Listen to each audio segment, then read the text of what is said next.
네, 진행을 할까요?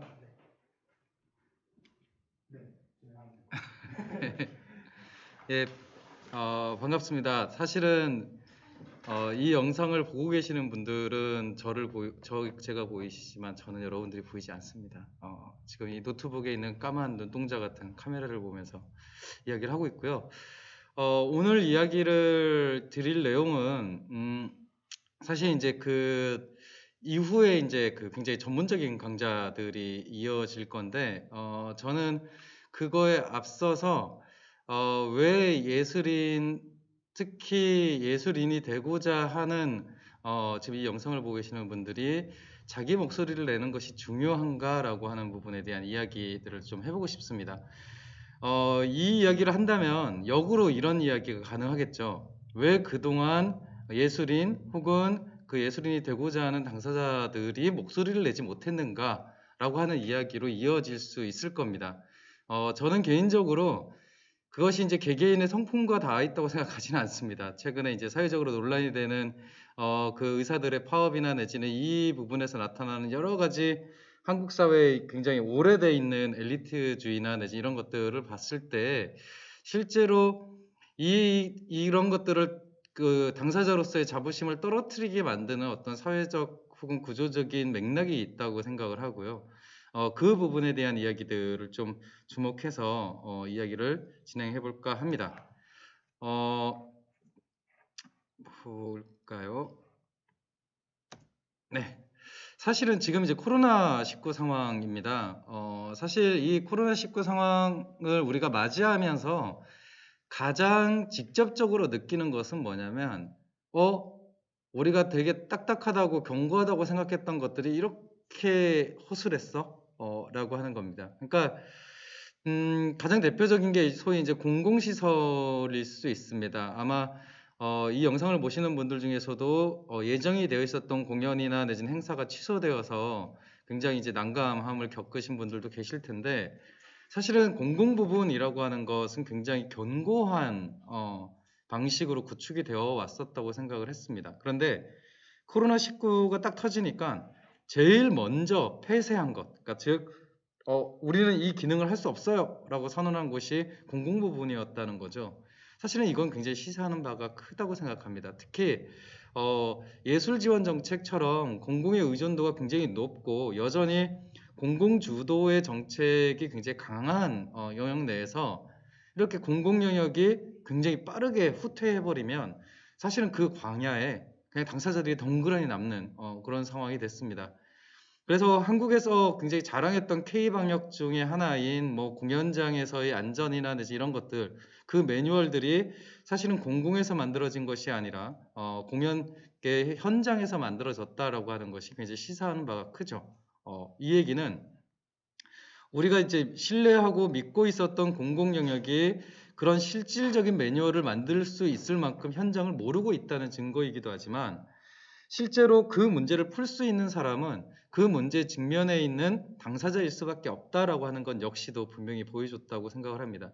저는 이제 그런 면에서 코로나19 상황이라고 하는 것이 굉장히 충격을 줬지만 그 충격을 준 것 중에서도 어느 부분에 더 크게 영향을 미쳤고 그 피해가 고스란히 누구에게 오고 있는가라고 하는 부분들을 좀 명확히 볼 필요가 있겠다라는 생각을 하고 있습니다.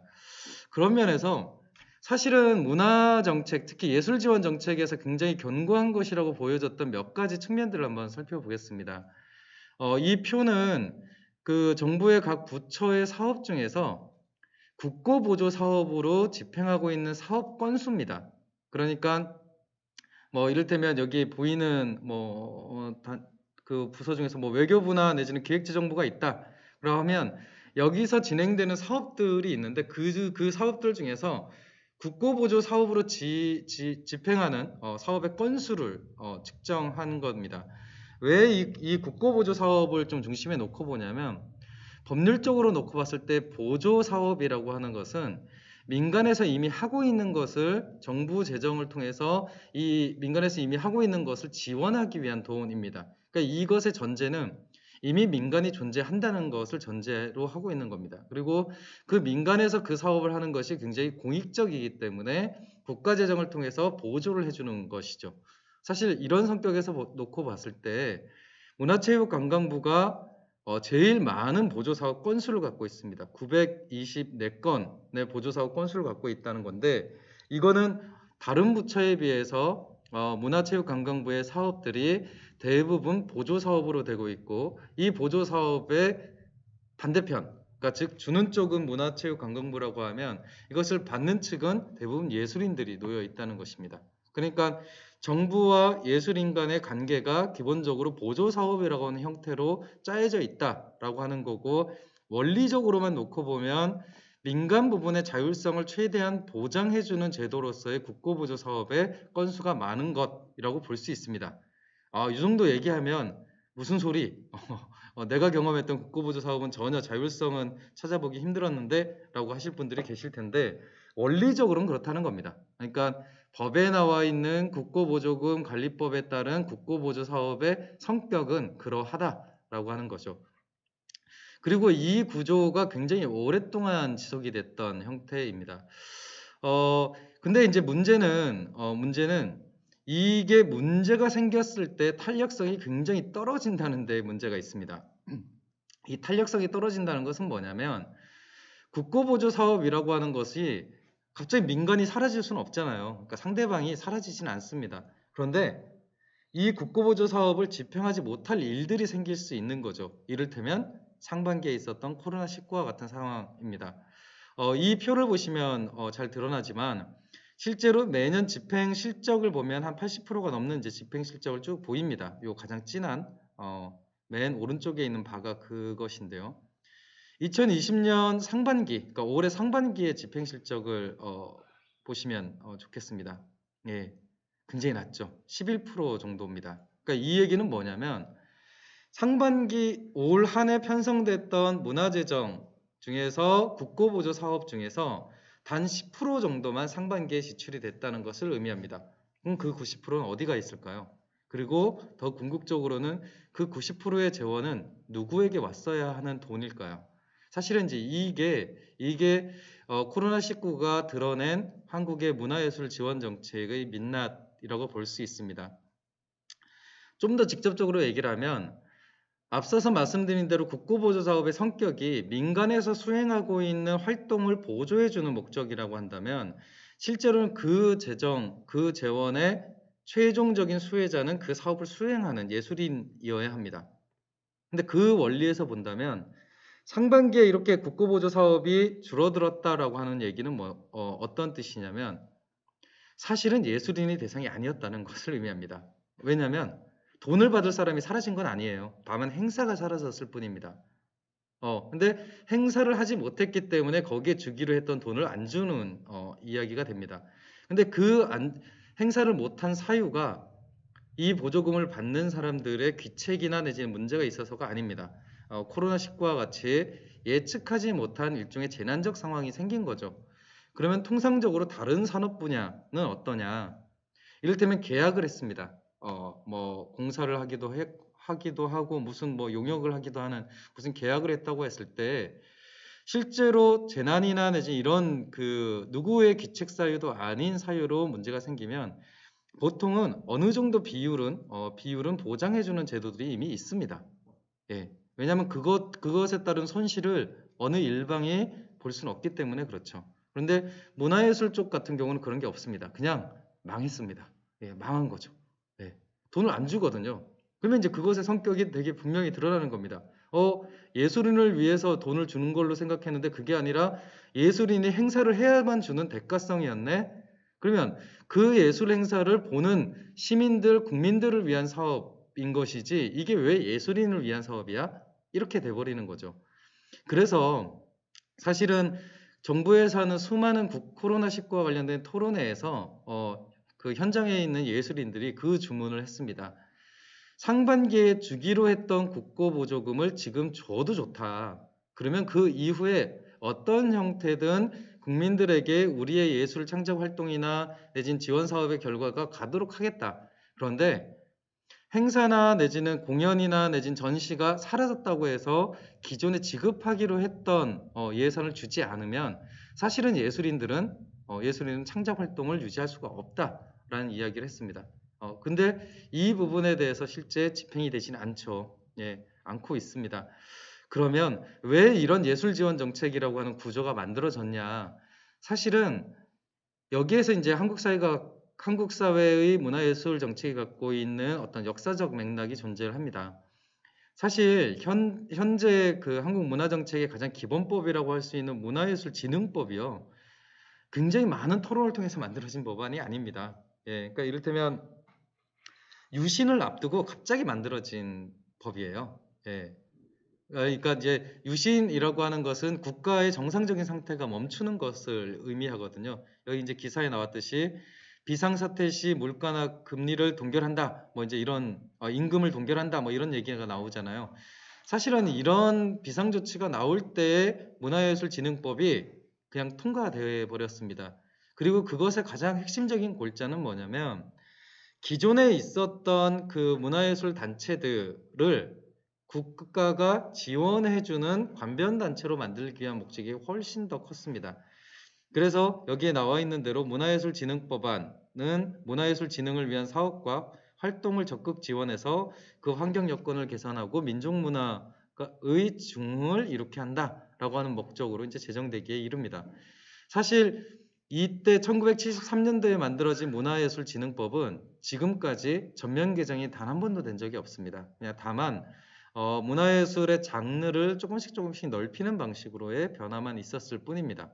그러니까 이 구조 내에서 앞서 보여드린 국고 보조금만 계속 늘어나는 구조였던 거죠. 그렇기 때문에 이게 코로나19라고 하는 외부적 사건이 터졌을 때 이것을 탄력적으로 대응할 수가 없었습니다.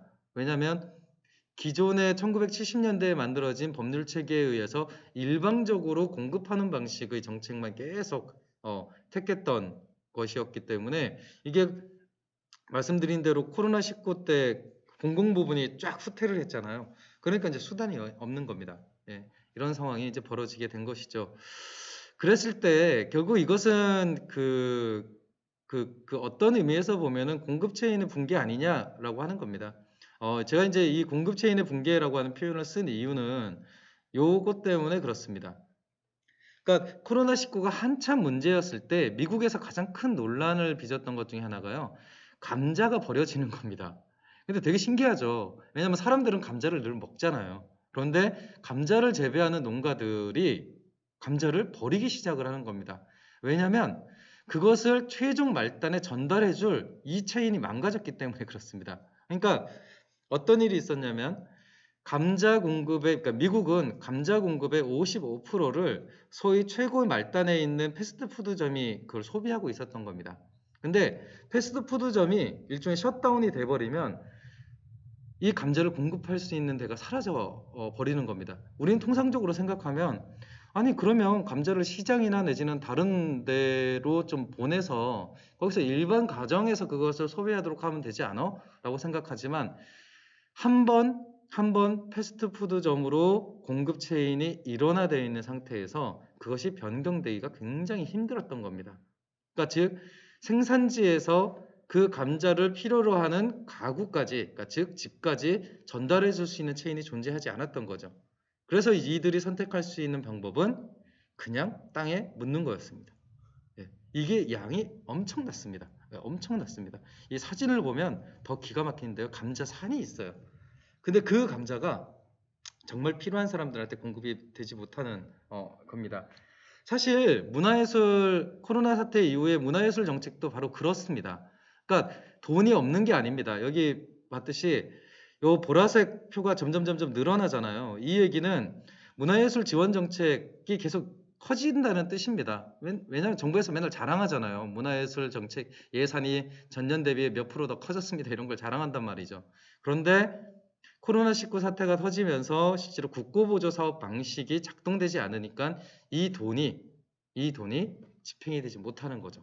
지금 여전히 떠돌고 있는 중입니다. 이 돈은. 그러니까 이것과 실제로 미국에서 이 공급 체인의 단일화 때문에 감자가 버려지는 것과 사실 굉장히 유사한 형태인 겁니다. 그러니까 한국은 돈이 없어서가 아니라 그 돈을 예술인에게 전달시킬 수 있는 다양한 경로 자체가 부재하기 때문에 사실은 이 비극이 생기는 거죠. 그래서 상반기에 그 조사한, 그러니까 강원도 지역의 이제 예술인들을 조사한 언론 보도 자료인데요. 보시면 매우 심각하다라고 느끼는 사람들이 절대 다수입니다. 수입이 전혀 없다라고 응답한 사람도 절대 다수입니다. 근데 이들에게 어떤 재정 지원도 가지 못하는 상황이 벌어진 겁니다. 그러니까 다시 정리하자면 돈이 없어서가 아니라 이 돈을 효과적으로 전달할 방법이 없기 때문에 상반기에 코로나19 사태가 터졌을 때의 예술인들의 빈곤은 그야말로 만들어진 빈곤에 가깝다라고 볼 수 있습니다. 사실 이제 이런 문제들이 상반기에 이제 나타났습니다. 그래서 실제로 지금 필요로 하는 것은 이런 국고보조 사업으로 너무 일원화되어 있는 문화예술 지원 정책을 좀 다양화하는 것이 필요하다라고 얘기를 합니다. 그런데 재밌는 건 이걸 다양화하자라고 하는 순간에 그 돈들을 혹은 그 사업들을 다 이제 지방정부로 지역문화재단으로 막 내리고 있거든요. 근데 그 내리면 뭘 합니까? 거기서 똑같은 형태대로 하는데. 그러니까 지역문화재단으로 내리고 지방정부로 내리더라도 거기서 똑같이 보조사업 방식으로 문화예술 지원 정책을 합니다. 그러니까 거기도 돈이 남죠. 예, 상반기에 못 썼습니다. 일례로 서울시 같은 경우는 문화예술 지원 정책의 예산이 남아서, 그러니까 즉 행사 경비가 많이 남아서요. 그 행사 경비를 가지고 재난지원금을 줬습니다. 그러니까 다른 데 돈을 줄인 것이 아니라 예술인들한테 갈 수 있는 돈들을 집행을 하지 못해서 그것을 끌어 모아서 이제 재난지원금으로 이렇게 지출을 하게 된 거죠. 그것을 서울시 내에서는 굉장히 효과적인 재정 지출이라고 하지만 그냥 솔직하게 말씀을 드리면 예술인들한테 갈 돈을 그냥 n분의 1로 다시 쪼갠 것에 불과합니다. 다시 강조를 드리지만 제 고민은 이런 겁니다. 이미 하기로 했던 행사이고 이미 섭외가 완료되어 있었다라고 하면 그 사람에게는 행사 여부와는 상관없이 이미 약속됐던 돈을 줄 수 없었는가라고 하는 질문입니다. 그러니까 그게 자의에 의해서 행사가 취소된 것이 아니기 때문에, 그리고 이 돈 자체가 궁극적으로는 예술인을 위한 사업이라고 한다면, 그러니까 그들이 주장하듯이 예술인을 위한 사업이라고 한다면 이 취소된 행사에 이미 예정되어 있었던 예술인들에게 약속됐던 지원금을 주는 것이 왜 문제인가라고 하는 겁니다. 그런데 그런 것들이 한 번도 집행이 된 사례가 없습니다. 대부분 뭐 메일로 문자로 죄송하게 됐다, 행사가 취소됐다, 하반기에 하게 되면 뭐 이렇게 다시 1순위로 섭외하겠다 했는데 하반기도 망했죠. 예. 그 어느 자치구 같은 경우는 상반기 하반기에 한 번씩 축제를 하는데 올해는 하반기에 2번 축제를 하려고 다 몰아놨다가 사실 그것도 못하게 생겼습니다. 사실 이제 그런 방법이 이제 더 이상 성립되지 않는다는 것이 너무 명확한 거죠. 그런 면에서 저는 이 왜 특히 예술인들이 그런 부분에 취약한가라고 했을 때 일종의 예술 창작과 관련된 일종의 만들어진 신화가 작동하기 때문이라고 생각을 합니다. 이제 그중에 이제 대표적인 것이 창작 활동을 되게 신성시하고 그다음에 예술인들을 되게 고귀하게 보는 것처럼 여기지만 사실은 예술인들의 창작 노동이나 이런 부분들을 전혀 존중하지 않는 사회 분위기 혹은 환경이 존재하고 있는 거죠. 제가 이제 얘기를 드리고 싶은 부분은 어떤 부분이냐면 왜 예술인들이 한국 사회에서 그렇게 발전해왔던 사회보장 정책에서 배제되었는가라고 하는 부분에 대한 질문인 겁니다. 그러니까 예술인의 창작이 그렇게 신성하고 예술인들의 존재가 그렇게 소중하다라고 하면 사실은 다른 어떤 직종보다도 우선적으로 보호되고 보장되어야 할 예술인들의 활동 혹은 예술인들의 생활이 왜 보장되지 않았는가라고 하는 부분에 대한 질문이고요. 저는 이제 이것을 예술노동의 관점에서 한번 이야기를 해보겠습니다. 기본적으로 한국 사회가 이제 경제적 발전을 굉장히 많이 했잖아요. 그러면서 실제 이제 이 사회 구성원 간의 분배 문제가 발생을 합니다. 사실 이 문제를 해결하기 위해서 이제 정부가 있는 거죠. 정부가 어떻게 하면 효과적으로 이 분배의 문제들을 해결할 수 있을까? 뭐 이제 이런 부분들에 대한 문제를 하고요. 그래서 이제 복지 정책이라고 하는 건 결국엔 빈곤이라는 사회 문제를 바꾸기 위한 정책입니다. 그러면 도대체 한국 사회에서의 예술 노동의 현황은 어떤 건가 라고 하는데요. 제가 지금 말씀드린 세 가지 사례는 여러분들 중에서 아시는 분들도 있을 거고 아니면은 아예 처음 들어보시는 분들도 계실 거고 또 아신다고 하더라도 너무 옛날 사례 아니야? 라고 하실 분들도 계실 겁니다.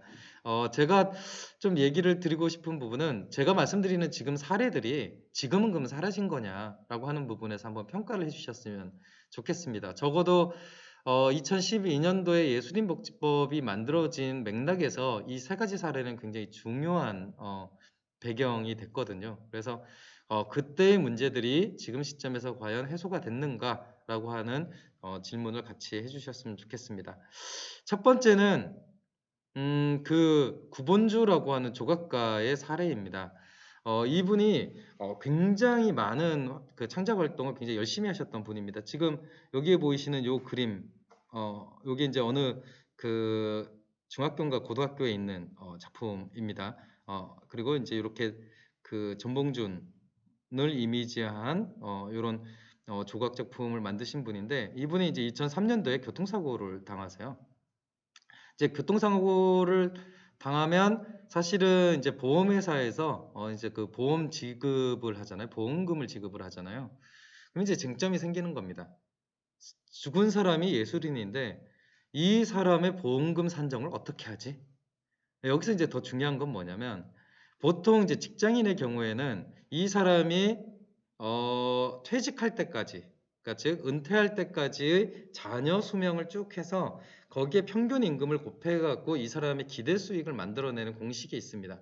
그러니까 이 사람이 생존했다면 벌었을 경제적 이익을 산출한 다음에 거기에 가감하는 방식으로 피해 보상금을 주는 것이 이제 일반적인 산식이었던 겁니다. 그런데 예술인이잖아요. 그럼 예술인이 도대체 은퇴 시기가 언제야? 그 다음에 소위 이 사람이 생존했을 때 벌었을 경제적 이익이라고 하는 걸 도대체 어떻게 계산해야 돼? 라고 하는 쟁점이 생긴 거죠. 사실 이때 그래서 사실 이때 그 예술가들이 굉장히 많이 자괴감에 빠집니다. 도대체 나의 노동, 나의 창작 활동이라고 하는 것이 사회적으로 어느 정도의 값어치가 있는가라고 하는 것이 굉장히 구체적으로 나와버리거든요. 재밌는 게 이 당시 법원에서는 굉장히 포괄적으로 이 예술인의 그 경제적 보상과 관련된 기준을 만드는데 그 당시 이제 그 보험사가 항소를 하면서 어떤 이야기를 하냐면 일용직의 기준으로 예술인들을 평가를 하고 그 정년을 60세로 이제 간주하는 그런 산식을 그러니까 제안을 하면서 이제 이게 논란이 된 겁니다. 그러니까 사실 그게 이제 특정한 보험사가 갖고 있는 편견일 수도 있지만 뒤집어 놓고 보면 한국 사회가 갖고 있는 편견일 수도 있습니다. 그러니까 이 예술가의 불의의 죽음에 대해서 우리 사회가 어떤 경제적 값어치를 부과하는가, 매기고 있는가라고 하는 것은 이제 단적으로 보여졌던 거고, 그래서 굉장히 현장에 있는 예술인들이 굉장히 많이 참여를 해서 이 문제를 공론화를 했습니다. 사실은 이제 그 공론화 덕분에 항소는 취하를 하는 방식으로 해서 됐는데 그렇다고 제도가 바뀐 건 없습니다. 다만 사회적으로 확인을 한 거죠.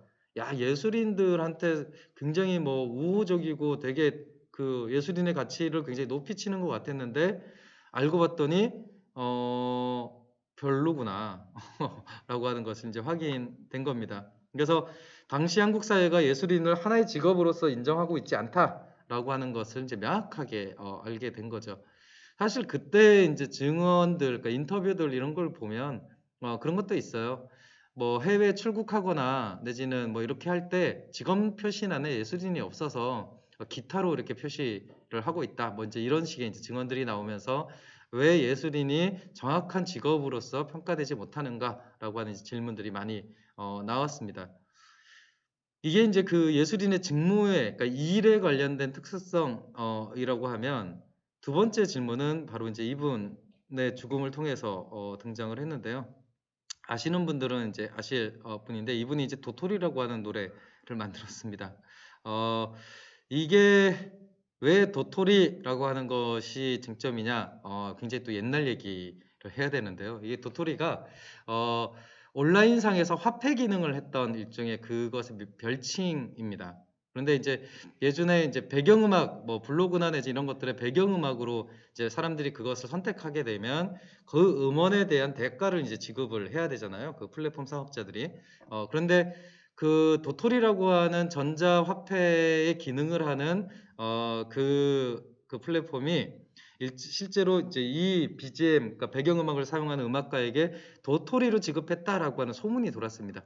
사실 사후에 그것이 사실이 아니야라고 하는 것이 밝혀졌지만 그것이 굉장히 그럼직하다라고 그 당시 수용이 됐던 이유는 실제로 굉장히 많은 음악인들이 그 창작 활동의 보상을 제대로 받지 못한다라고 하는 것에 문제가 있었던 겁니다.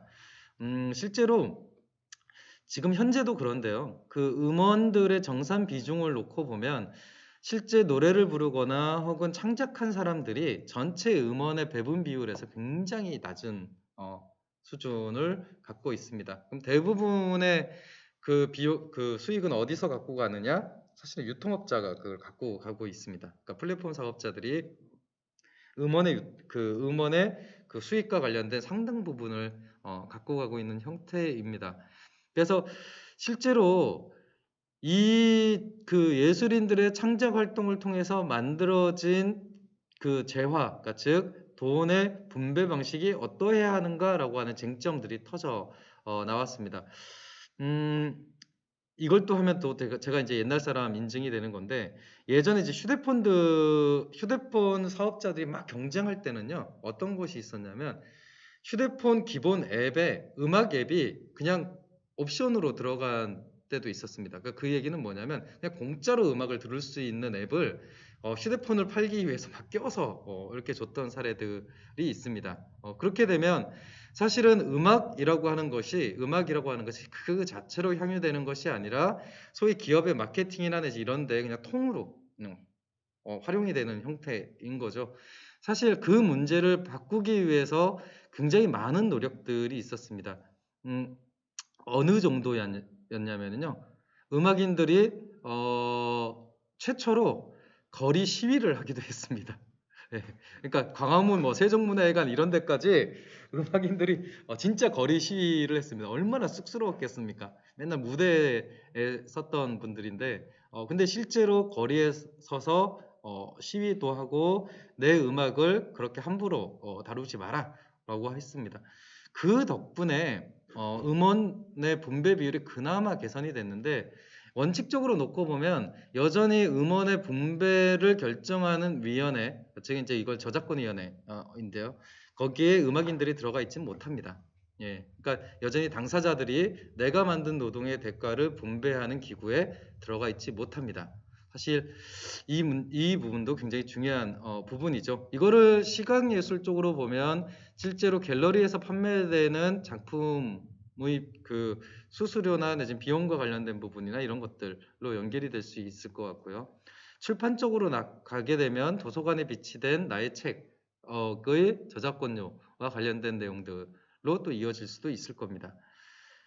마지막으로 사실은 이분의 죽음 직후에 예술인 복지법이 사실 그 전에 그 국회에 이렇게 잠자고 있었거든요. 한 4개 법률이 이렇게 잠자고 있었습니다.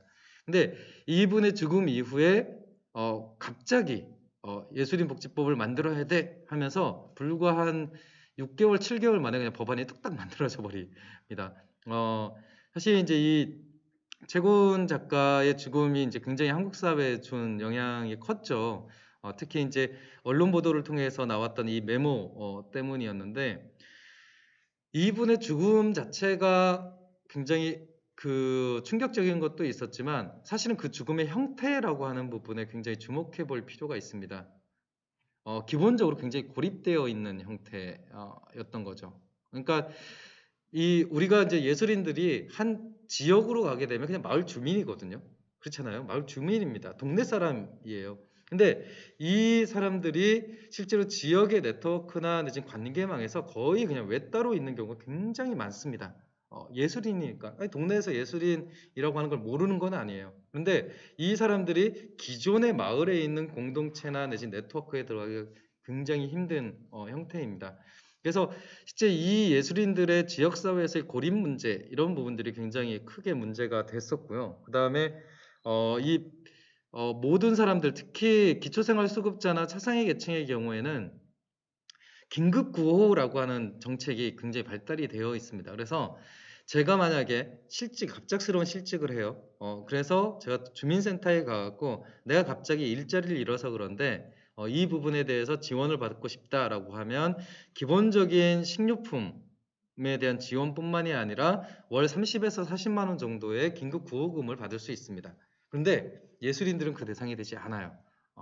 왜냐하면 수입이나 내지 이런 것들을 가지고 이분들이 소위 차상위 계층이나 내지는 뭐 이런 대상이라고 하는 판별이 되지 않기 때문에 그렇습니다. 그러니까 이제 굉장히 배제되어 있고 고립되어 있는 거죠. 사실은 이 세 명의 그 예술인들의 죽음으로 인해서 사실은 21세기에 그러니까 2000년 이후에 예술 그리고 예술인의 삶이라고 하는 것이 사회적으로 크게 등장을 하게 됩니다. 그리고 예술인 복지법이 만들어져서 현재 이루고 있습니다. 그러면 다시 우리는 이 질문을 해볼 수 있습니다. 정말 많이 바뀌었냐? 그래서 바뀌었냐라고 하는 겁니다. 근데 실제 우리가 현장에서 확인하는 사례들은 그렇지가 않습니다. 여전히 예술인들의 삶 그리고 예술인들이 하고 있는 창작 활동이나 그 예술 노동이 제대로 존중받지 못하다라고 하는 것들은 우리가 계속 확인을 할 수 있습니다. 하다못해 서울시에서 조사를 했던 그 프리랜서 실태조사 이런 걸 보면은요. 계약서가 있냐 없냐가 중요한 게 아닙니다. 지금 정부는 표준계약서를 수십 종을 만들어서 이 중에 아무거나 골라서 하면 돼요 라고 얘기를 하지만 여전히 불공정 계약이라고 하는 것이 크게 논란이 되고 있고 이 관행이 잘 바뀌고 있지 않습니다. 그래서 어느 정도냐면 무엇이 가장 필요합니까? 라고 질문하면 우리는 보통 그렇게 생각을 하잖아요. 좀 뭐 시장 환경이 좋았으면 좋겠습니다. 뭐 괜찮은 지원 정책이 있었으면 좋겠습니다. 이런 답이 나올 거라고 생각을 하는데 가장 많은 답변이 뭐냐면요. 법률이나 세무 관련 상담이나 피해 구제 지원을 해달라는 것이 가장 많은 답이었습니다. 그리고 부당대우나 인권 침해에 있을 때 모니터링을 해달라고 하는 게 가장 많았다는 겁니다. 정말 슬픈 일 아닙니까? 그러니까 나에게 더 많은 돈을 주세요. 나에게 더 많은 지원 정책을 해주세요. 이게 아니라 제발 지금 하고 있는 일에서조차도 불공정한 거를 대하지 않게 해주세요. 내가 피해를 입으면 그 피해를 구제받을 수 있는 방법을 만들어주세요. 라고 하는 것이 현장에서 일을 하고 있는 예술인들의 요구였다는 겁니다. 저는 이 결과를 보고 정말 기가 막힌데? 라는 생각을 했습니다. 왜냐하면 법률이나 세무 관련 상담 및 피해 구제 지원이랄지 아니면 인권 침해에 관련된 모니터링이라고 하는 것은 사실은 정부의 가장 기본적인 기능입니다. 그럼 이 얘기는 뭐가 되냐면 예술인들한테 국가는 있었냐라고 하는 질문이 되는 겁니다. 그러니까 나를 국민으로서 보호해 줄 수 있는 국가가 있었냐라고 하는 질문과 다름이 없는 겁니다. 굉장히 비극적인 내용이고 굉장히 좀 충격적인 내용입니다. 이게 이제 2017년도, 18년도 실태조사의 내용인데요. 근데 지금 바뀌었을까요? 예, 바뀌지 않았습니다. 예, 여전히 이 문제가 남아 있습니다.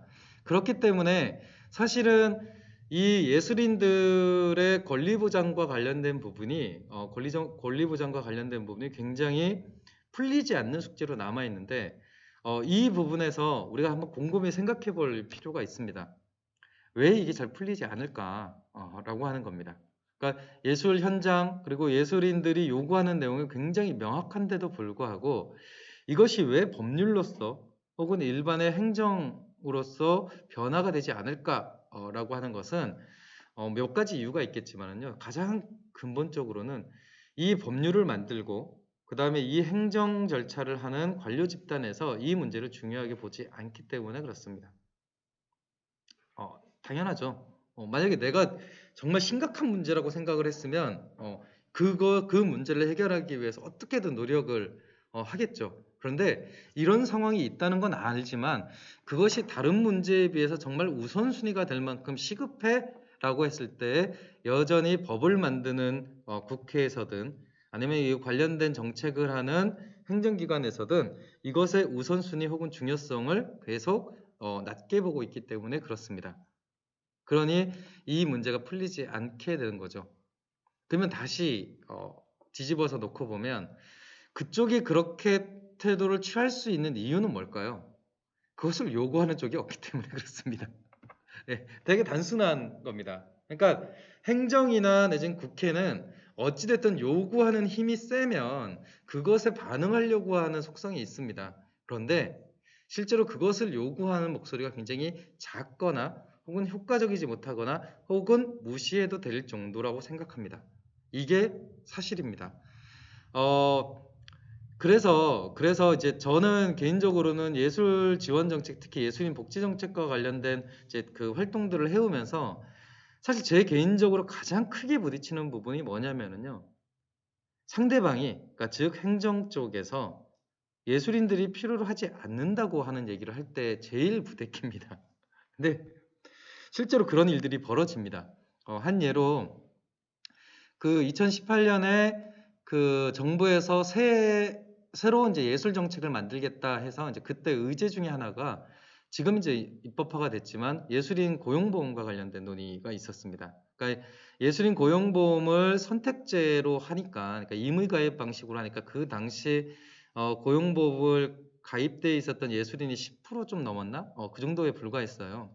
그래서 이것을 의무가입으로 전환을 시키고 의무가입으로 하기 힘든 예술인들에 대해서는 그 보험료나 이런 것들을 지원해주는 방식으로 해서 이렇게 정책을 만들자라고 제안을 했습니다. 그랬더니 그 당시 문화체육관광부의 담당 주무관이 그 다음 회의에 어떤 데이터를 갖고 왔냐면요. 문화예술 협단체들 의견 조사를 했더니 고용보험 의무가입을 다 반대하더라 하면서 그 의견 조회 결과를 딱 갖고 온 겁니다. 그러면 싸울 수가 없어요. 왜? 예술 현장에서 반대하는 정책을 누가 밀어붙일 수 있겠습니까? 사실 이제 이런 일들이 계속 이제 반복적으로 나타나고 있습니다. 예술인 복지법이 만들어지고 나서 사실은 예술인 복지법이 어떤 내용인지에 대한 뭐 이렇게 전국 차원에서의 토론들이 이제 그 지역마다 이렇게 있었거든요. 제가 한 지역의 그 토론회에 참석을 해갖고 이제 이 의의나 내지 이런 부분들을 얘기하는 시간이 있었는데 그 이야기를 쭉 들으시던 지역 예술인 몇몇 분이 이 얘기를 하는 겁니다. 나라에서 이 정도까지 신경 써주면 우리가 국민들한테 어떤 것들을 해줘야 되는지 고민할 때다 이런 얘기들을 하셔서 굉장히 이제 당황했던 적이 있습니다. 저는 개인적으로 예술 정책뿐만이 아니라 뭐 마을이나 참여예산, 뭐 혁신과 관련된 것, 그 다음에 교통 뭐 이런 부분들의 영역 활동도 하고 있어서 사실은 다른 분야에서도 비슷한 문제 해결을 위해서 움직이는 것들 그리고 그 당사자들을 만나거든요. 그런데 정말 예술인들처럼 그렇게 국민들에게 어떤 그 서비스를 제공해야 되는지 그렇게 투철하신 분들은 처음 봤습니다. 사실 저 개인적으로 굉장히 충격적인 장면이었습니다. 나라에서 예술인들을 위해서 이렇게 신경을 써주고 있는데 예술인들은 좀 더 괜찮은 작품들을 만들어서 이걸 보여줘야지 라고 하는 거죠. 이 문제를 소위 세대 문제로 봐도 좋습니다. 왜냐하면 대부분 그런 이야기들을 해주시는 분들은 앞서 말씀드린 대로 기존의 문화예술진흥법 체계 그리고 그 문화예술진흥법에서 정하고 있는 국민의 문화 향유권의 보장과 그 다음에 민족문화진흥이라고 하는 이 두 가지의 미션에 굉장히 익숙하신 분들입니다. 그렇기 때문에 이분들에게 문화예술 지원 정책이라고 하는 것은 예술인을 위한 정책이 아니라 예술인들이 국민들을 위해서 해야 되는 어떤 공익적인 일에 가깝고요.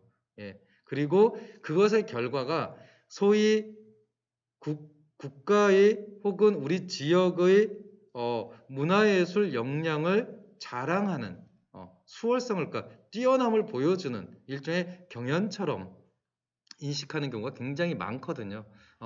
그런데 이런 분들이 현재 문화예술 지원 정책 내에서의 거의 주류를 형성하고 있는 거죠. 그러면 정책이 바뀌기가 굉장히 힘이 듭니다. 그래서 지금 고용보험법이 통과가 됐지만 고용보험법 적용과 관련돼서도 굉장히 쟁점들이 있는 것 중에 하나가 이 예술 현장에서 과연 고용보험 제도를 잘 수용할 수 있을까 뭐 이런 얘기들을 합니다. 그리고 그 중에 배경 중에 하나가 야, 선생들이 그쵸. 이제 보통 그 이쪽 문화예술계에서 소위 사용자의 격을 갖고 있는 분들이 대부분 선생님들이잖아요. 그러니까 선생들이 고용보험 가입해라 뭐 이런 거 하면 아니 뭐 사람들을 이렇게 그 신진 작가나 내지는 신진 예술인들을 그렇게 많이 데려다가 쓰려고 하겠어? 라는 얘기를 진짜 심심치 않게 듣고 있어요. 네, 그러니까 안 그래도 어려운데 여러 공모 사업도 따내고 지원금도 따내서 어렵게 극단을 운영하고 있는데 거기에 고용보험까지 가입하라라고 하면 아유 뭐 이렇게 단원들을 늘리고 뭐 이렇게 하겠어? 라는 얘기를 정말 서슴지 않게 얘기를 합니다. 그것을 공개적인 장소에서도 얘기를 하세요. 그러면 이제 저 같은 경우는 저는 술자리에서나 좀 후배들한테나 좀 하시지라는 얘기 생각이 드는데 그거를 문화부 관료나 내지는 고용노동부 관료들이 있는 데에서 이렇게 얘기를 해버리면 사실 그 다음에 정책 협의나 이런 것들이 잘 안 됩니다. 그래서 저는 이 문제를 세대의 문제로 접근하시는 것도 타당하다라고 생각을 합니다. 다시 좀 더 앞서서의 얘기와 연결해서 보자면 그래서 사실은 여러분들이 목소리를 직접 내는 것의 의미가 거기에 있습니다. 그러니까 우리는 이 문제, 문화예술계에서 벌어지는 다양한 문제들을 몰라서가 아니라 알면서도 겪고 있는 것이거든요. 사실 제가 앞서서 얘기했던 것 중에서 우와 저랬어? 라고 하는 내용이 단 하나라도 있던가요? 아마 다 알고 있는 내용이고 우리 동료의 누군가는 이미 지금도 겪고 있는 문제일 거고 그리고 실제로 이런 문제들의 당사자가 돼서 좌절을 겪으신 분들이 굉장히 많을 겁니다. 근데 그럼에도 불구하고 이 문제가 왜 잘 해결이 되지 않느냐라고 하는 것은 그 문제를 겪고 있는 사람이 발언권을 얻지 못했기 때문입니다. 정확하게 얘기하면 바로 그것 때문에 그렇습니다.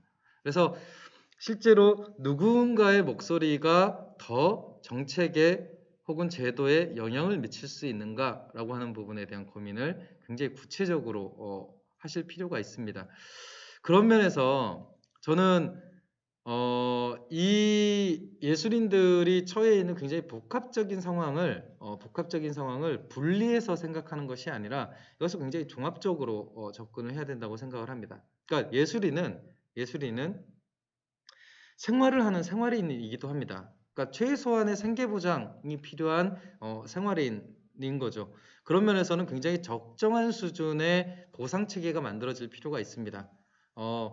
제가 이제 최근에 하고 있는 어떤 연구 중에서 그 공연예술 쪽 그 연구를 하고 있는데 이제 거기에 이제 그 극단 대표님과 얘기를 하면서 이제 그런 얘기를 한 적이 있습니다. 1,500만 원짜리 공모 사업에 이제 그 사업 지원서를 내죠. 근데 요즘에 이제 지원서를 낼 때는 배우들이 몇 명이 쓰고 또 어떤 배우들이 들어갈 건지 명단까지 다 써야 되거든요. 그래서 이제 그렇게 냅니다. 1,500. 그런데 지원에 당선이 돼요. 근데 갑자기 그 지원 정책을 만든 데에서 1,500만 원짜리 사업을 1,000만 원짜리 사업으로 바꿔버립니다. 그래서 그럼 저는 아니 그러면 다른 데 같은 경우는 다른 산업 분야는 그럴 때는 그 용역이 엎어집니다. 왜냐면 할 수가 없죠. 어떻게 그렇게 많이 깎아요? 할 수가 없습니다. 그랬더니 우리는 해냅니다.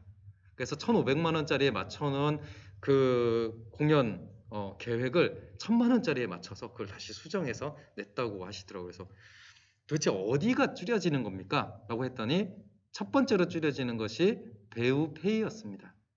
연출비였습니다. 시나리오 비용이었습니다.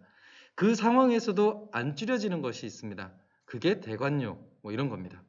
그러니까 이게 되게 역설인 거예요. 한국의 문화예술 지원 정책은 여전히 사람이 제일 쌉니다. 보통 이런 구조들을 끊으려면 이제 대표적으로는 관급 공사들 이런 걸 할 때 그 단가를 인상시키는 방법이 뭐냐면요. 입찰에 참여하지 않는 겁니다. 이 건설회사들이 담합해갖고 입찰에 참여하지 않아요. 이 단가로 우리가 이 건물을 지어봤자 손해만 봐. 실제로 그래서 계속 그 단가들을 인상시켜 왔거든요. 이것은 비슷합니다. 그 과학기술 쪽에서의 R&D 투자와 관련돼서도 그 예산이 계속 늘어날 수 있었던 것은 바로 그런 구조들이 있는 겁니다. 적절한 지원 규모가 필요해 라고 하는 게 있었던 거죠.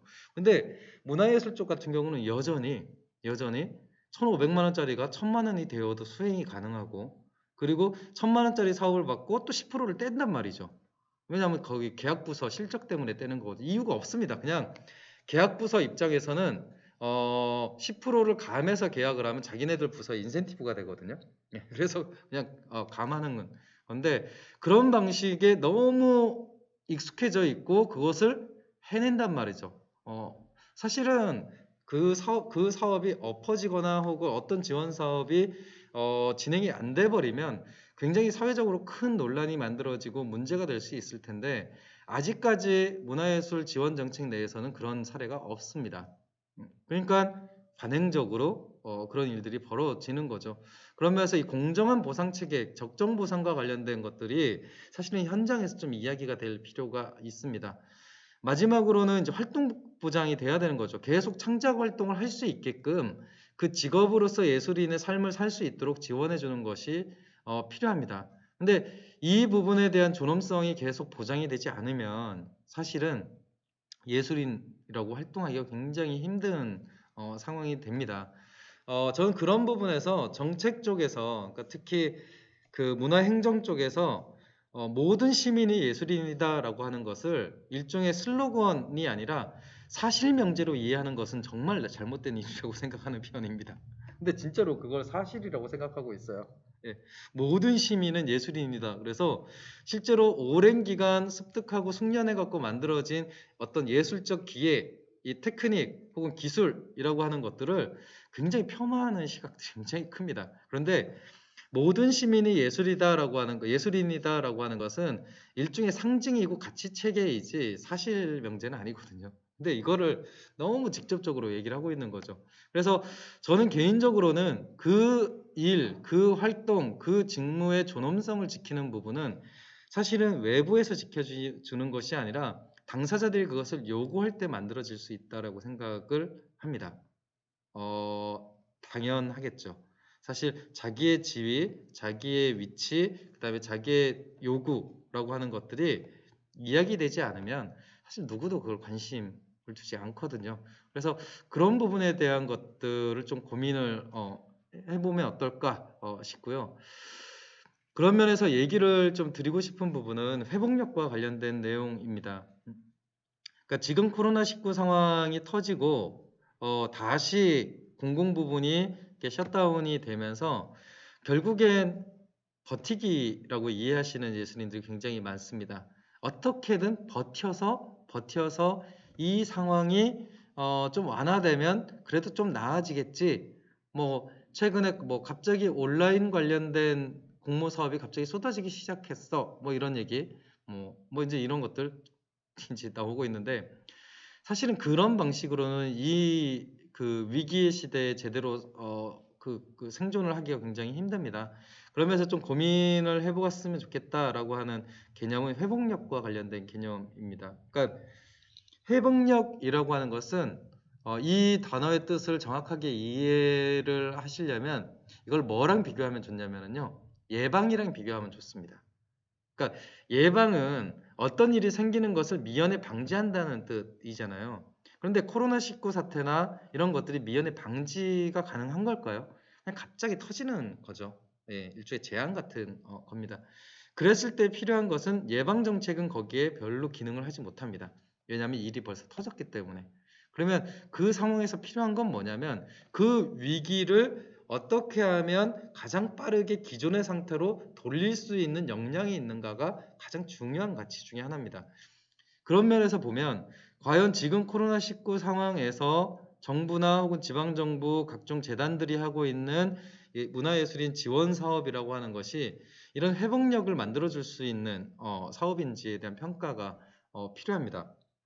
저는 개인적으로는 굉장히 아니다라고 생각을 하고 있습니다. 뭐 단적으로 지금 지원을 받고 있는 예술인들의 경우에는 그냥 딱 한 가지 얘기하더라고요. 자, 정말 다행인 건 정산 안 해도 된대. 그것 빼놓고 장점이 아무것도 없는 거죠. 왜냐하면 똑같거든요. 네. 기존의 지원 사업이나 내지 이런 거하고 똑같습니다. 뭐 리펀드를 또 해야 되고 뭐도 해야 되고 뭐 정산도 일일이 다 해야 되고 영수증 다 비슷합니다. 근데 예전처럼 그렇게 깐깐하게 하지 않아도 된대 정도가 장점인 거죠. 사실은 그런 방식으로는 이 문화예술의 회복력이 만들어지기 되게 힘들 것 같습니다. 이게 이제 그 회복력을 보여주는 여러 가지 이제 요소들 중에 하나입니다. 그러니까 위기가 생겨서 뚝 떨어졌을 때 실제로 이 떨어지는 낙차를 줄일 수 있는 게 내구성입니다. 예. 그리고 이게 떨어지고 나서 좀 빠르게 이 위기를 극복할 수 있는 게 신속성이나 이런 특징이 되는 거고, 이 자원 보존성이라고 하는 것은 위기에서 나오는 경로에 있어서 예전보다 더 나아질 수 있느냐라고 하는 겁니다. 그러니까 이럴 때에는 대안의 옵션이 굉장히 많아야 합니다. 우리 이제까지 공모지원 사업을 대부분 보조사업으로만 했는데 보조사업 방식이 아니라 공간 배치도 해보고 단체에도 주는 방식을 한번 해보고 뭐 이런 방식으로 여러 가지 정책들의 대안들이 만들어지면 사실은 위기 이후에 회복하는 힘이 달라질 수 있다는 겁니다. 근데 지금 문화예술 정책에서는 이런 실험들이 거의 없습니다. 이런 실험들이 거의 없는 상황이고요. 그래서 한번 고민을 해보자라고 제안드리고 싶은 개념은 바로 이제 커먼즈와 관련된 개념입니다. 이건 그냥 쉽게 예를 들면 이런 겁니다. 만약 지금 그 아르코에서 운영하고 있는 그 아르코 대극장이 사실 폐쇄가 됐습니다. 상반기에는 어찌어찌 이제 운영을 한다고 했는데 하반기에는 정부 방침이 워낙 세서 그냥 문을 닫을 수밖에 없었다라고 얘기를 합니다. 만약에 그 아르코 대극장의 운영 방식과 관련돼서 예술인들로 구성되어 있는 운영위원회가 그 방법들을 결정하도록 했으면 과연 폐쇄 말고 다른 방법이 없었을까라는 질문입니다. 당연히 권한과 동시에 책임을 같이 지는 방식이어야 하겠죠. 그래서 그렇게 되면 어떤 방식으로 이 대극장을 운영할 수 있을까라고 하는 고민이 가능할 겁니다. 실제로 제가 이 질문을 어떤 토론회에서 했더니 바로 그 자리에서 나왔던 답 중에 하나가 뭐였냐면, 그래, 정기적으로 극단이나 내지 이런 데가 돌아가면서 이 공연장에서 온라인 공연을 녹음할 수도 있겠네, 그러니까 녹화할 수도 있겠네. 그러니까 다시 소극장이나 이런 데를 찾아다니는 것이 아니라 아예 이 대극장을 한 단체가 관객을 두는 방식이 아니라 온라인 상영을 그 촬영하는 공간으로 쓸 수도 있겠네 라는 이야기를 하는 거죠. 저는 그런 방식을 얘기를 하는 겁니다. 근데 그것을 공공이 만들 수 있을까요? 공공이 못 만듭니다. 왜냐하면 공공은 단 하나의 문제점이라도 생기지 않도록 하는 것이 공공의 가장 중요한 관점이고요. 그래서 공공은 기본적으로 그 최소를 만들어주는 그 기능을 하는 겁니다. 그럼 커먼즈는 뭐냐면 사실은 최대한으로 활용을 하되 그것에 대한 책임을 그 결정을 하는 사람들이 같이 져주는 겁니다. 저는 이제 이 부분을 비유적으로 그렇게 얘기를 하는데, 어떤 공원의 경우에는 이용자들이 의자가 망가지면 그냥 이용하지 않고 그냥 그 자리를 떠나는데, 어떤 공원의 경우에는 그 공원을 이용하는 사람이 그 의자를 고친다는 겁니다. 그러면 그 감각의 차이가 어디서 오느냐라고 하는 건데요. 그런 면에서 퍼블릭이라고 하는 것은 누구나에게 개방되어 있는 곳이라고 하는 의미가 큽니다. 그러니까 오픈 투인 거죠. 예, 개방되어 있다라고 하는 거고, 그렇기 때문에 이 퍼블릭은 이 서비스를 제공해주는 공공기관의 존재가 굉장히 중요해집니다.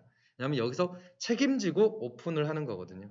근데 커먼즈는 뭐냐면 빌롱입니다. 빌롱. 그러니까 속해 있다라고 하는 개념입니다. 그래서 사실은 이 공간 운영의 원칙에 부합되지 않는 사람을 수용할 의무가 없습니다. 그러니까 이를테면 만약에 아르코 대극장 운영위원회라고 하는 것을 공연 예술인들이 직접 만들어서 운영한다고 하고 거기에 가이드라인을 만들 거잖아요. 그랬을 때 그것을 따르지 않는 민간 단체나 내지는 그 공연 단체에게 그 공간을 열어줄 책임이 없는 겁니다. 왜냐하면 커먼즈라고 하는 것은 그 공동의 룰을 따르고자 하는 사람들을 위한 그 자원이거든요. 그러면서 이게 전혀 질적으로 다른 형태가 되는 겁니다. 그래서 저는 한국의 문화 자원들, 특히 예술과 관련된 돈, 공간, 뭐 아니면 제도 이런 것들이 과거에는 행정기관이 예술인들한테 일방적으로 지원하는 일종의 퍼블릭적 관점에서의 지원 정책이었다면 지금 좀 필요한 것은 오히려 예술인 당사자들이 그 재원이나 공간이나 제도를 자기 것으로 만드는, 그러니까 즉 커먼즈로 만드는 과정이 더 중요한 거 아닌가라는 생각이 들고 있습니다. 왜 이런 고민을 하게 되냐면 코로나19 상황에서 퍼블릭한 그 기관이나 내진 공간들이 너무 무능력하기 때문에 그렇습니다. 네. 엄청나게 돈을 들이고 엄청나게 자원을 들여서 만들어 놓은 그 퍼블릭한 공간들이 사실은 코로나19 위기 상황에서 시민들을 거리로 내몰고 있거든요. 그러니까 실제로 동네에서 이렇게 보면 도서관도 닫죠. 사회복지관도 닫습니다. 뭐 주민센터는 뭐 어쨌든 민원이 있으니까 이제 열어놓고. 그래서 복지관하고 도서관하고 이런 걸 닫잖아요. 그리고 학교도 닫았죠. 그러면 이 사람들이 거기에 갔던 사람들이 그럼 집에만 있느냐? 그렇지 않아요. 거리를 다니고 있습니다. 동네 공원, 뭐 학교 운동장 이런 데 335 모여 있단 말이죠. 그러면 오히려 역으로 공공도서관이 코로나19와 관련된 정확한 정보를 제공하는 어떤 기관으로서 그리고 정확한 보건 상식이나 위생 상식을 교육하고 훈련하는 어떤 기관으로서의 기능을 할 수 없었던가라고 하는 질문이 되는 겁니다. 사회복지관의 입장에서는 오히려 저소득층을 집에 머물게 만들거나 혹은 뭐 그 학교 운동장이나 내지는 이런 데로 보내는 것이 아니라 오히려 사회복지관에서 수용하는 것이 더 낫지 않았느냐 라고 하는 겁니다.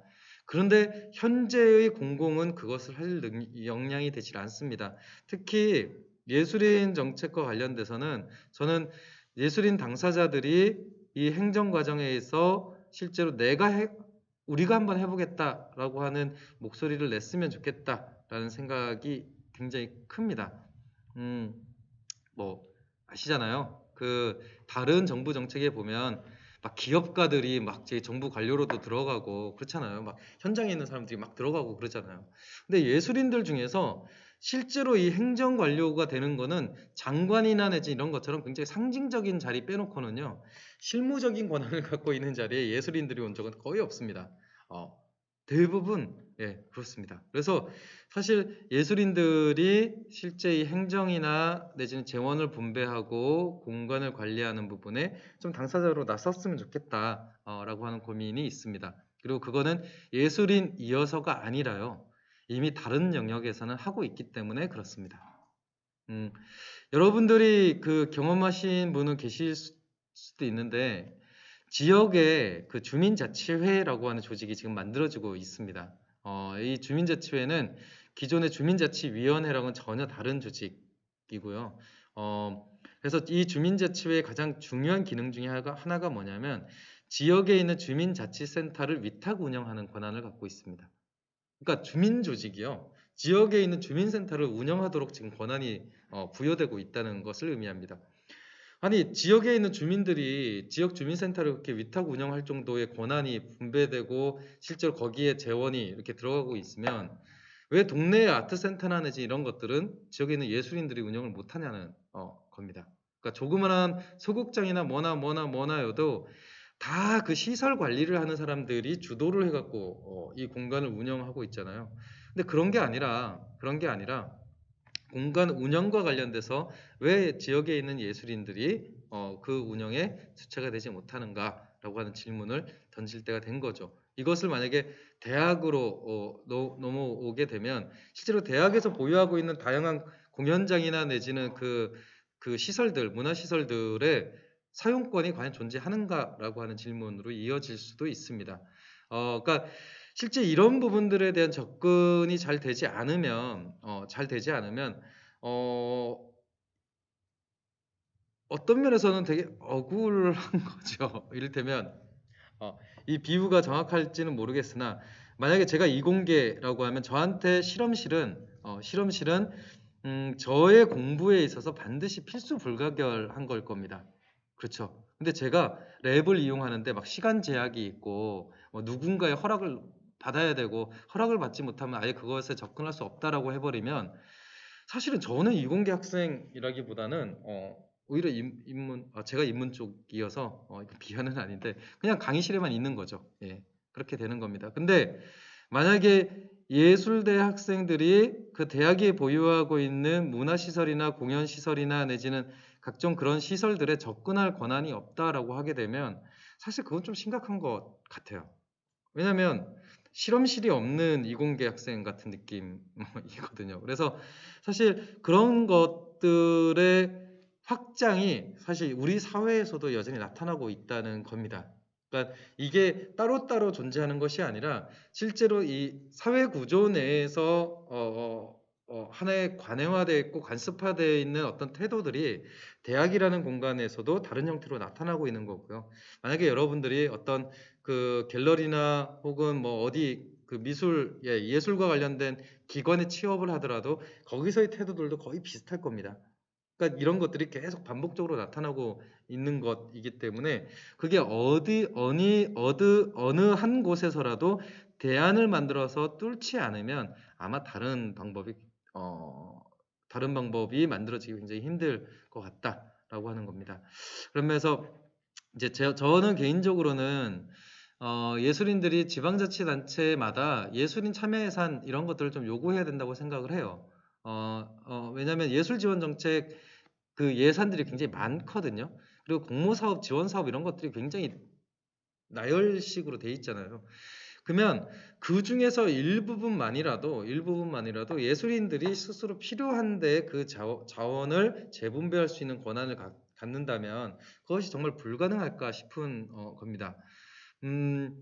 뭐 요즘에 이제 그 서울시에서 하고 있는 청년자율예산제의 경우에는 거기 이제 예술분과가 있어서 이제 그런 부분들에 대한 논의들을 하고 있다고 하는데 적어도 지역문화재단 정도라고 한다면 저는 사업을 만들고 예산을 배분할 때 당연히 예술인들이 참여할 수 있어야 된다라고 생각을 합니다. 그러니까 그 부분에 대한 감각을 한번 만드는 것이 굉장히 중요한 상황이고요. 그러면서 코로나19 상황이 전대미문이라고 하면 당연히 그 문제를 해결하는 방법 역시도 전대미문이어야 합니다. 그러니까 이건 사례가 없다, 전례가 없다라고 하는 것은 아니 그럼 코로나19 상황에 전례는 있었느냐라는 질문으로 돌아가는 거죠. 그래서 저는 지금 상황이야말로 정말 예측이 불가능한 그리고 한 번도 생각해 보지 못했던 대안들이 나와야 되는 시점이라고 생각을 합니다. 그래서 저는 그 한 사회에 예술인이 존재한다라고 하는 것, 특히 그런 얘기들을 되게 많이 하잖아요. 저는 이제 그게 좀 모욕적이라고 생각하는데, 야, 한국의 개인 국민 소득이 3만 불을 향해 가는데 뭐 이러면서 이제 예술을 얘기하시는 분들이 있습니다. 그러면 국민 소득이 10,000불로 떨어지면 예술은 불필요하다는 건가? 라는 생각이 드는 거죠. 그러니까 여전히 예술이라고 하는 것을 경제 성장의 어떤 잔여물이나 잉여로 생각하는 시각이 여전히 되게 큰 것 같습니다. 저는 그런 그 평범한 생각, 그러니까 상식이라고 믿어지는 그런 생각에 어떤 파열을 내지 못하면은요, 우리 사회에 존재하는 예술인이라고 하는 대상들이 과연 존중받을 수 있는가라는 생각을 하고 있습니다. 그러니까 예술인 그리고 예술인이 만들어낸 예술 활동 혹은 예술 창작이라고 하는 것은 경제 상황과는 무관한 것 아닐까요? 예. 그러니까 그러면서 오히려 인간다움의 존엄성이라고 하는 측면에서 이 예술을 배우고 익히고 있는 분들이 왜 한 사회에 예술인이 존재해야 하는가라고 하는 이런 자기 증명들을 좀 고민을 해주시면 좋겠다라고 생각을 합니다. 이거는 누군가가 해줄 수 있는 것 같지는 않습니다. 누군가가 굉장히 시혜적으로 이야기를 한다 해도 국민소득 3만 불 시대에 예술가들이 존중받아야죠. 이딴 얘기밖에 나오지 않을 겁니다. 예. 그러면은 경제 상황이 나빠지면은 예술 따위에 지원해줄 돈이 어딨어? 이런 얘기로 갈 가능성이 굉장히 큰 거죠. 그런 면에서 저는 지금의 위기 상황이야말로 예술인 당사자들이 자기의 사회적 위치, 그 그 다음에 그 사회에서 어떤 요구들을 할 건지에 대한 목소리를 내야 되는 시점이다 라고 생각을 합니다.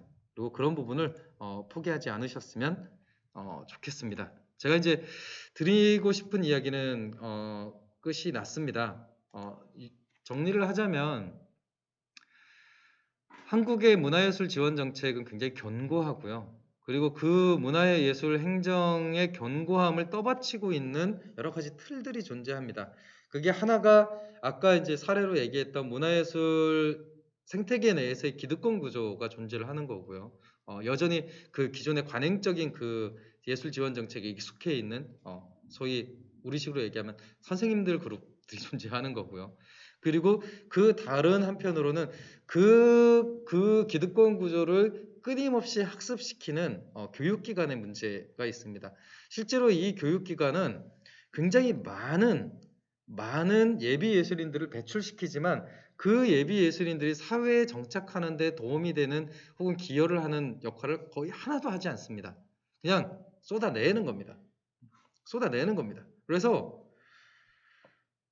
그냥 무대에 한번 쓰고 싶다라고 하는 그 신진 예술인들의 열망을 기존의 공모 사업들이 착취하기 굉장히 좋게 만든 겁니다.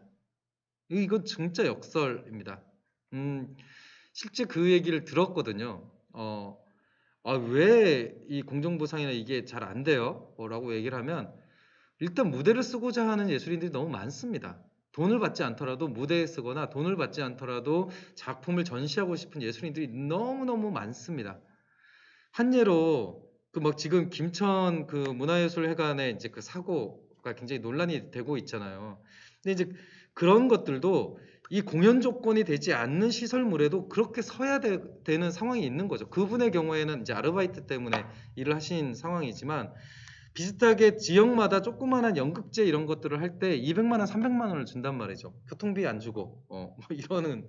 근데 거기에도 막 몰린다는 겁니다. 그래서 단가가 올라가지 않는다고 얘기를 하는 거죠. 되게 신기한 것 같아요. 왜냐면 다른 공모 지원 사업들을 한번 보시라는 겁니다. 특히 산업 쪽이나 혹은 기술 쪽 이런 것들을 이렇게 보면은요. 그런 공모 사업은 존재할 수가 없습니다. 왜냐면 재료비도 안 나오는 공모 사업을 어떻게 할 수 있습니까? 근데 문화예술만은 재료비가 나오지 않더라도 하더라라고 하는 이 말도 안 되는 역설을 좀 끊어주시기를 부탁을 드립니다. 그것이 끊어지지 않으면 이 악순환 구조가 계속 반복이 될 거고 결국엔 예술인이 된다는 것은 그것들을 버텨낼 수 있는 사회적 자본을 갖고 있는 사람만이 예술인이 될 수 있을 겁니다. 그리고 저는 개인적으로 그렇게 되는 순간에 과연 그 예술을 예술이라고 부를 수 있는가라는 질문에 답을 해야 할 수도 있다고 생각을 하는 편입니다. 그런 면에서 저는 이 그 등록금과 관련된 문제 제기나 이런 것들이 소위 한 사회의 예술인 당사자로서 어떤 목소리를 내는 어떤 계기였으면 좋겠고 저는 그것을 포기하지 않으셨으면 좋겠다라고 하는 이야기로 오늘 시간을 마치도록 하겠습니다. 고맙습니다. 네. 혹시 질문 있으실까요? 혹시 현장 여기 지금 참여하신 분들 중에서는 질문이 또 없는데 혹시 현장에서 또 질문 있으실지?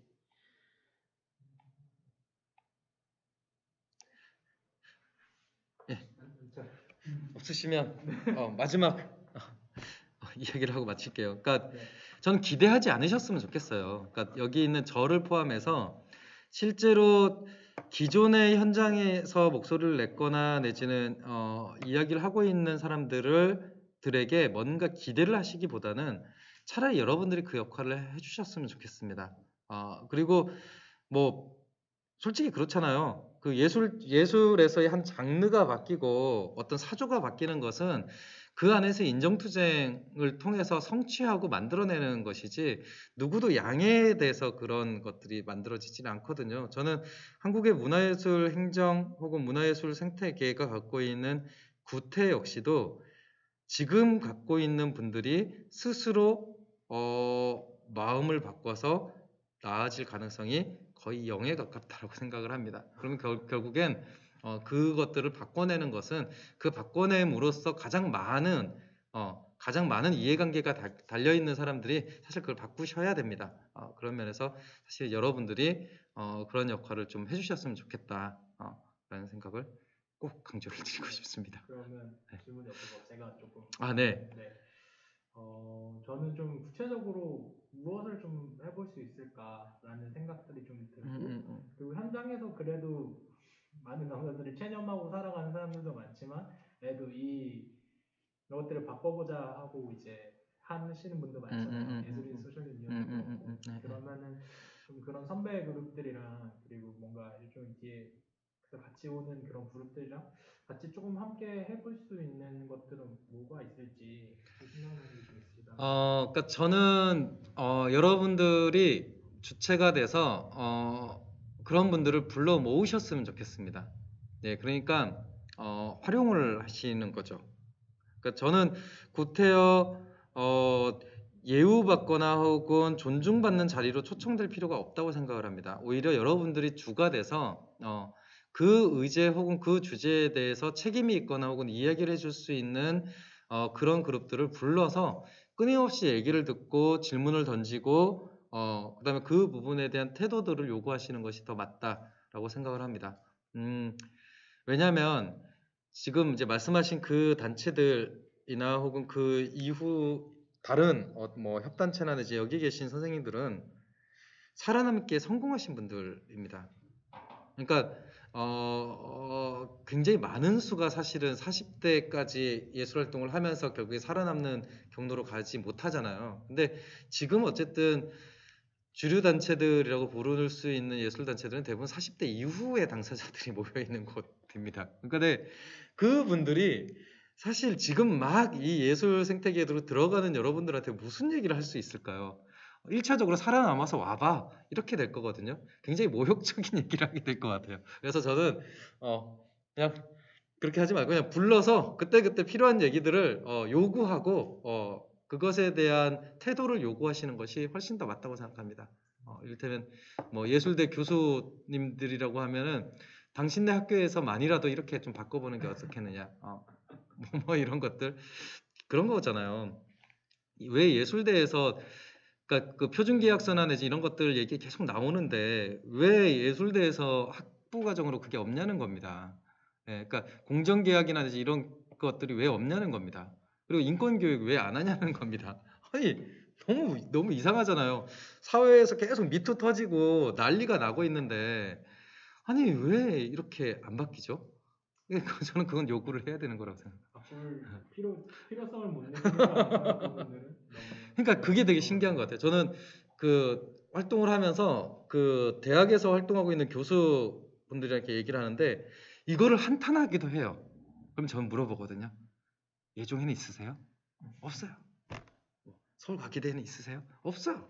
그러니까 밖에서 활동을 하실 때는 그런 얘기를 하는데 정작 그 안에서는 그게 안 만들어지는 거여서 저는 그거는 결국에는 교육 주체이기도 한 여러분들이 요구를 하셔야 된다고 생각합니다. 이 강좌 필요하다. 너네 혼자서 하기 힘들어? 그러면 대학 연합으로 해서라도 강좌 만들어야 된다. 아니면 서울문화재단이나 어딘가에 위탁이라도 시켜서 교육시켜라 라고 요구해야 된다고 생각합니다. 안 그러면 계속 터질 거예요. 그리고 또 제가 경험상에서 조금 해본 결과로는 저도 이 활동을 좀 했으니까 차라리 어떤 것들 느꼈었냐면 차라리 응원을 해주면 다행이다 교수님들이 그래 물론 그것도 좀 나중에는 짜증이 나지만 근데 오히려 그것도 하지 못하고 오히려 이제 억압하시는 분들이 있거든. 너네들이 그러면 안 그래도 지금 재정이 학교한테 예술대학한테 녹록치 않은데 너네가 더 그렇게 하면 이제 더 안 좋게 변할 것이다. 그러니까 그냥 가만히 있고 합리적으로 가자. 라는 주장들을 되게 많이 하고 그게 사실은 학교에서 되게 잘 먹히거든요. 그게 학생들한테. 저는 그게 아니라 생각하는데 그래서 조금 혹시 이거에 대해서 어떤 생각을 좀 가지고 계신지.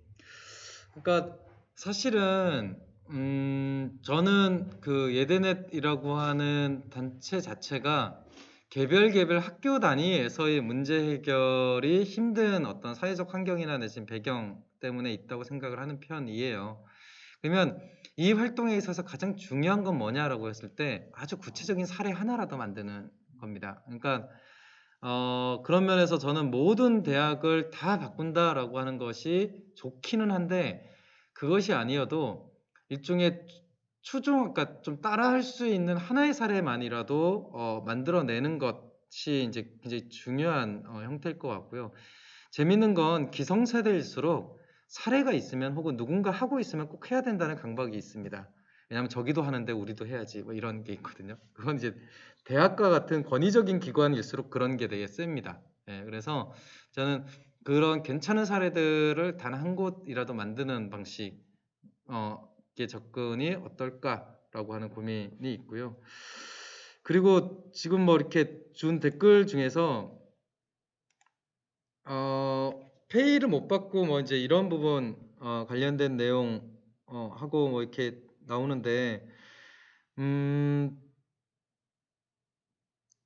사실 단체가 있는 이유가 뭘까요? 예, 그러니까 노동자들이 노동조합을 만드는 이유가 뭘까요? 직접적으로 얘기 드리면 익명성 때문에 그렇습니다.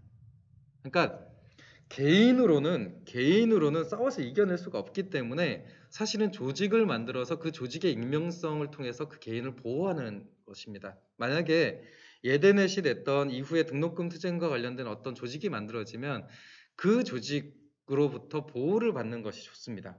그러니까 누구도 그 개인을 그 막강한 권위나 내지 거기에 막다뜨리게 할 이유가 없습니다. 그러면 조직을 만들 이유가 없죠.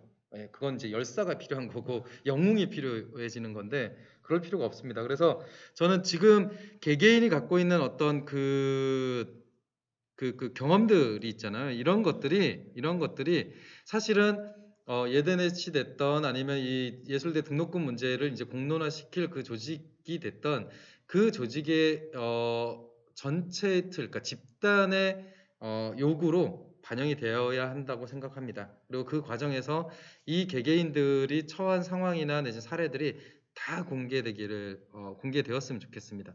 사실 그러려고 조직을 만드는 것이거든요. 예, 그래서 이거는 개인적으로는 싸우기 되게 힘듭니다. 예, 학교에서 교수님한테 개긴다? 불가능합니다.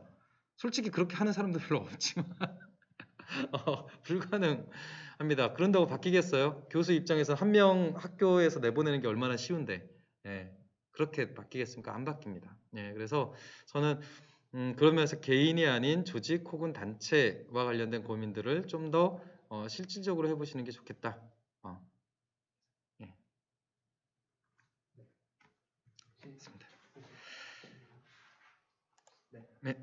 없으시면 여기서 마무리해도 될 것 같습니다. 네, 부디 파이팅 하시기 바랍니다. 또 강연 외에더라도 네. 저희 캠페인에서도 같이 할 수 있는 것도 있으면 같이 하면 좋을 네. 것 같아요. 네, 알겠습니다. 수고하셨습니다. 네.